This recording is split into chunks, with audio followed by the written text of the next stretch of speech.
Beginning of a foundation. I started TSG in 1987. 10 years before that, Dad and I were talking in the Agora Center, and I remember it to this day. It was a nice sunny day, and I was sitting on the desk, and he was sitting behind the desk, and he said, you should start a publishing company. And I was still in college doing my graduate work at the time, and I thought to myself, really? And I thought, I don't think I want to do that, but I didn't say anything to him. He said, you should start a publishing company so you can publish my books, and it will be really wonderful. You could sell them everywhere, and you'll be an expert in publishing. So I just said, yes, Dad, and didn't say much more after that. So I finished school and got a job and did various things. And then one day in 1987, I went to Sedona to attend his birthday party. There was always a birthday party every year. He loved parties, just loved them. So somebody would throw a party for him in their home. And this was one of those occasions. And I went there, drove with my friends. And I remember during that party, something was different in me. I remember it to this day. I remember just kind of like gliding through the day. You know how it is when you are around a lot of people, a lot of talking, music, but you don't hear anything. You're like in a dream. And I remember that day very well. I remember what he said to me that day. And then I remember driving back, and the very next day I went to work and I gave my notice, 30-day notice, and I looked in the newspaper. There happened to be an article about self-publishing. I don't know how that happened. And I called the person who wrote the book, and that was in Santa Barbara. And I went, purchased the book, went to a seminar, studied it, and then it took me an entire month, all of November in 1987, from the 1st of November, his birthday, to the 30th, when by the 30th I had the license, my official name, and all the things that I needed to start a business.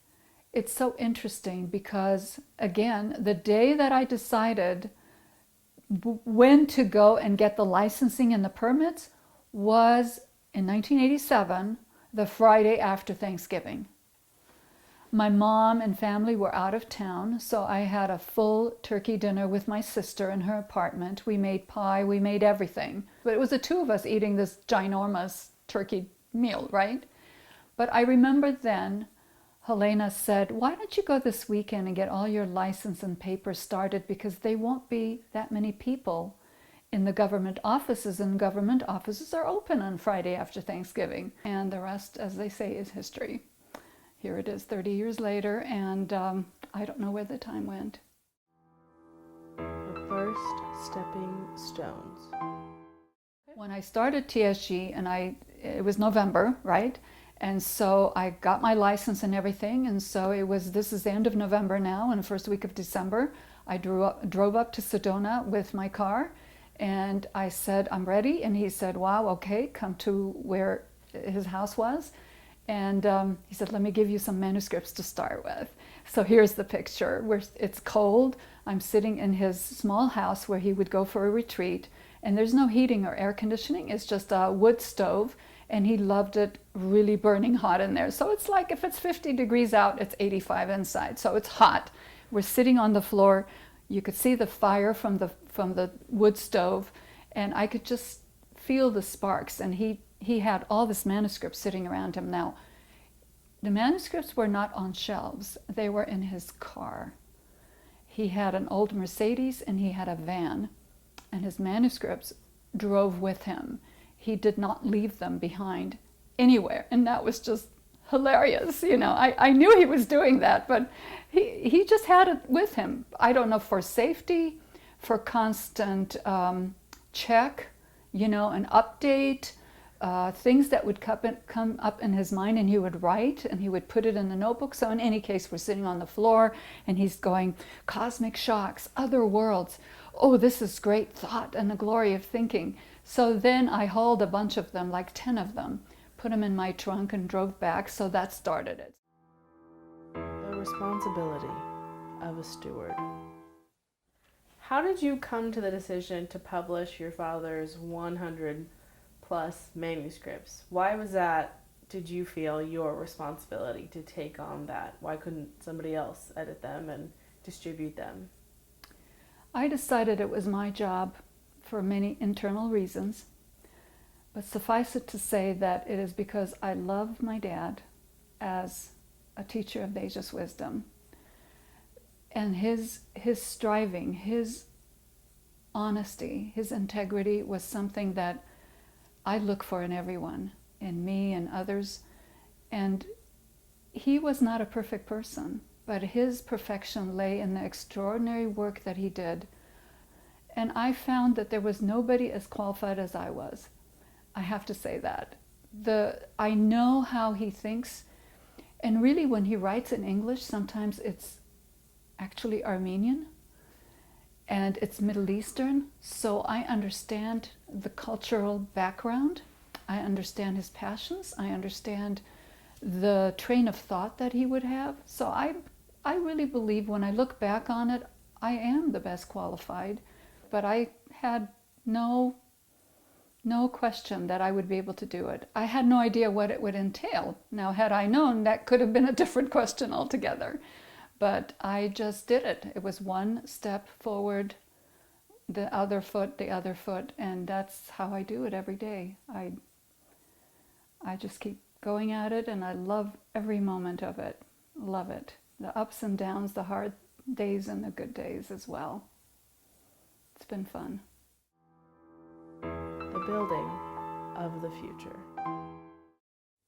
Where do you see TSG in 10 years?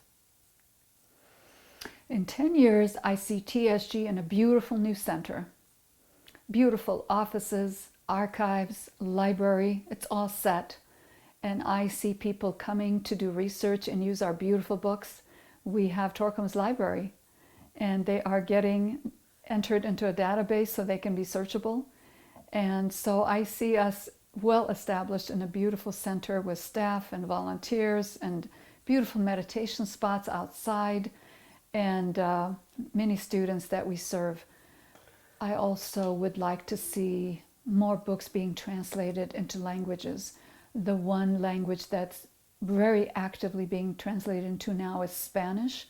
We have a Spanish team that is made up of people in Peru, in Mexico, Colombia, the United States, and Spain.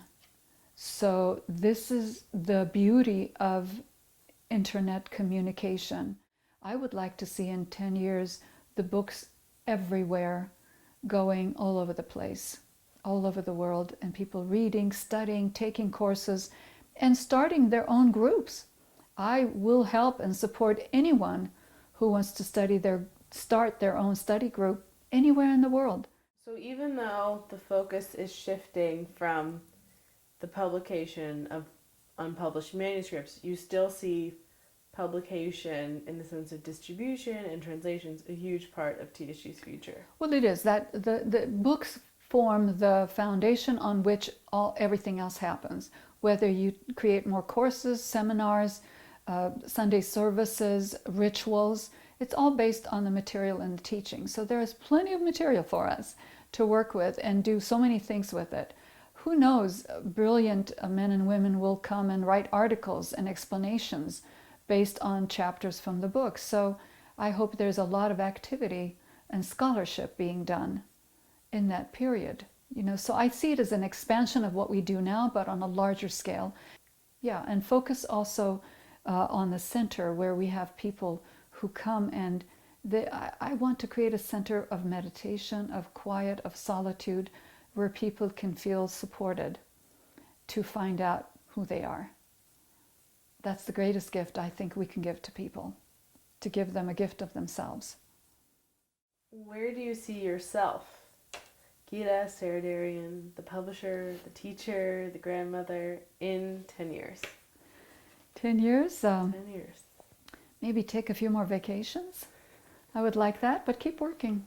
I just keep working the way I'm working. I would like to write more. I would like to write articles. I would like to write my story not for my own ego, but to show young women that no matter what happens in your life, you can overcome, you can lead a beautiful and productive life, that whatever you choose to do is fine. Do it with all your heart. Show up, shut up, and do the work, and you'll get it done. So I'd like to write more. I think speak more internationally, travel more, whatever comes. The feeling of gratitude. How do you, Gita, plan to celebrate 30 years of TSG? The TSG anniversary always comes right after Thanksgiving. So Thanksgiving frames the way I think of the work. I don't need to do anything extraordinary in November to celebrate Dad's birthday or TSG's anniversary, because if I do what I do every day to make myself happy, it's already happening. So that is a time for me that I really honor, and it's an internal time for me.